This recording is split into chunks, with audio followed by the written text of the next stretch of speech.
बिस्मिल्लाहिर्रहमानिर्रहीम।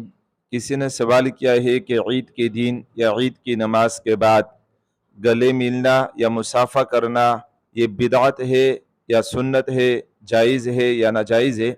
तो इसके बारे में ये बात समाअत फरमा लीजिएगा कि देखिएगा, मुसाफा करना और गले मिलना, मुआनका करना ये सुन्नत है।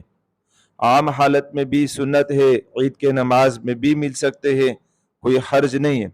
लेकिन अगर मुसाफा करना और मुआनका करना, गले मिलाना ईद के दिन के साथ ख़ास किया जाए, ज़रूरी समझा जाए, सवाब की नीयत से गले मिले, सवाब की नीयत से इसको ज़रूरी समझकर मुआनका करे, तो ये फिर बिदअत हो जाएगा, फिर जायज़ नहीं है। आम हालत में देखेंगे, अगर लोग इसको ज़रूरी समझते हैं गले मिलने को, तो फिर गले नहीं मिलने चाहिए, तर्क कर देना चाहिए। और अगर लोग इसको ज़रूरी नहीं समझते, शरई तौर पर सवाब की नीयत उसके लिए नहीं करते हैं, तो फिर गले मिलने में कोई मुज़ायका नहीं है। और सहाबा कराम रज़ियल्लाहु ताला अन्हुम अजमईन किस तरह एक दूसरे को ईद मुबारक देते थे, तो वो ये जुमला फरमाया करते थे, तक़ब्बलल्लाहु मिन्ना व मिनकुम, कि अल्लाह ताला हमारे अमाल को भी कबूल करे, तुम्हारे अमाल को भी कबूल करे।